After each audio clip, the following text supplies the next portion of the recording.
सुप्रभात आप सभी को।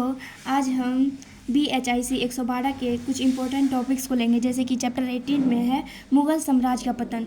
ये क्वेश्चन एक बार पूछा जाता है, इसीलिए इसको पढ़ेंगे। मुग़ल साम्राज्य का किस प्रकार से पतन किया गया। कई इतिहासकारों का मानना है कि औरंगजेब के समय में इसका पतन होने का कारण बताया गया है, और कई विद्वानों का मानना है कि मनसबदारी प्रथा, जागीरदारी प्रथा और कृषि की अर्थव्यवस्था में संकट आने के कारण या अंग्रेज के आ जाने के कारण इसका पतन हो गया है।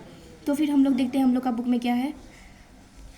मुग़ल साम्राज्य का वर्चस्व 3 शताब्दियों तक भारत में बड़े भूभाग में रहा है। 3 शताब्दी तक 15 से 18 तक रहा है।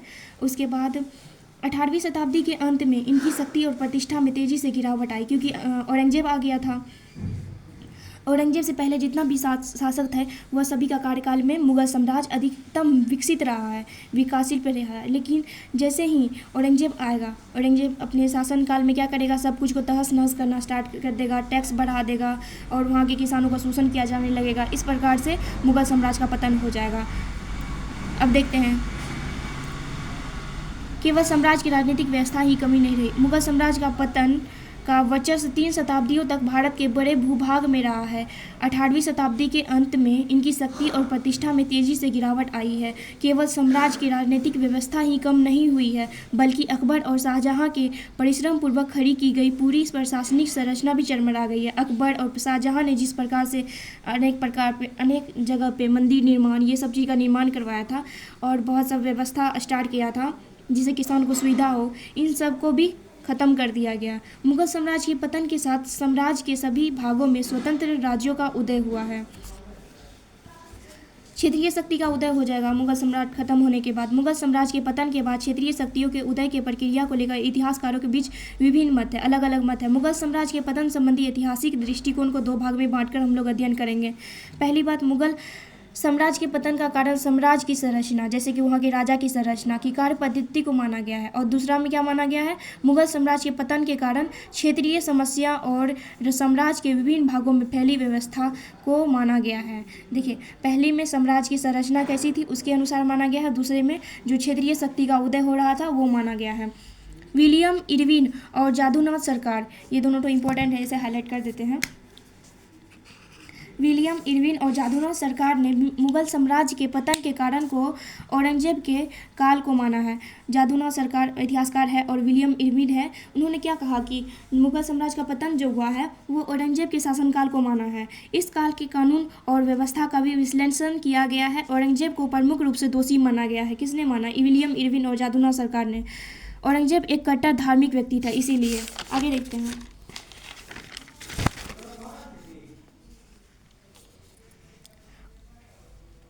औरंगजेब क्या किया था, उसने धर्म के आधार पर कुलीनों और अधिकारियों के साथ भेदभाव किया था। औरंगजेब ने कई धर्मों के साथ मतभेद किया था। अब देखते हैं जागीरदारी संकट क्या है, मतलब कि दूसरा वैज्ञानिक आएगा वो क्या बोलेगा। जागीरदारी संकट 1959 ईस्वी में इनका पुस्तक है। सतीश चंद्र, इसका पुस्तक का नाम है parties and politics at the Mughal art. Satish Chandra ने कहा, प्रकाशन किया है। इसमें पहली बार मुग़ल साम्राज्य की प्रकृति एवं अर्थव्यवस्था के बारे में बताया गया है। सतीश चंद्र अब क्या बोलेगा इनके बारे में देखते हैं। सतीश चंद्र ने मुख्य तौर पर मुग़ल साम्राज्य की अर्थव्यवस्था में कई संस्थाओं में बांटकर अध्ययन किया है। ये क्या बोलेगा, अर्थव्यवस्था, इकोनॉमिक्स में परिवर्तन के कारण मुग़ल साम्राज्य का पतन हुआ।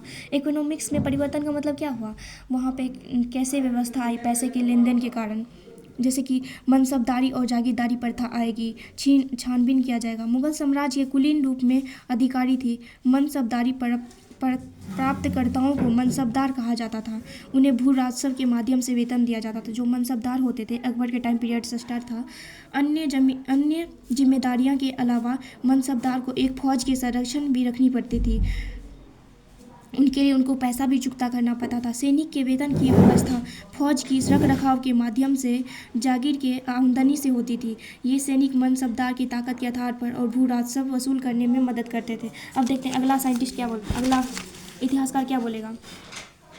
राजस्व की उपलब्धता निर्धारित थी और मुगलों द्वारा उसे उपलब्ध कराना अपरिहार्य था। मतलब कि अब जो है ना, जो पैसा उपलब्ध कराना था वो उपलब्ध नहीं करवा रहा था। सतीश चंद्र ने अपनी बुक में यह दर्शाता है कि औरंगजेब के शासनकाल के अंतिम वर्षों में मुगल प्रशासन मनसबदार जागीरदार व्यवस्था को बनाए रखने में असफल सिद्ध हुआ।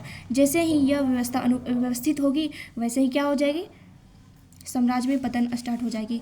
कृषि व्यवस्था में संकट। सतीश चंद्र की महत्वपूर्ण पुस्तक प्रकाशन के बाद अनेक विद्वान ने साम्राज्य के पतन का कारण बताया है। जैसे कि हबीब के अकॉर्डिंग क्या कहता है साम्राज्य की सुरक्षा के लिए बड़े से बड़ी सेना रखी जाती थी। इस कारणवश राजस्व की दर भी ऊंची से ऊंची रखी जाती थी। जो उन्हें टैक्स बढ़ाने से किसानों की बर्बादी की चिंता नहीं थी। जो साम्राज्य होते थे वो टैक्स बढ़ा देते थे, उन्हें टेंशन नहीं होता कि हम टैक्स बढ़ा रहे हैं। लेकिन अंग्रेज का ये किसान का तो शोषण हो रहा था ना, उन्हें इस बात की परवाह भी नहीं होती थी कि क्षेत्र विशेष में अत्यधिक वसूली करने से किसान बर्बाद हो जाएंगे। उस क्षेत्र में राजस्व वसूली की किसानों पर बोझ बढ़ता गया, उन्हें जीवन यापन की मूलभूत आवश्यकताओं से वंचित करना पड़ा। इस प्रकार से मुगल साम्राज्य का पतन हुआ। आप लोग इनको अच्छे तरीके से लिख लीजिएगा, ठीक है। Thank you.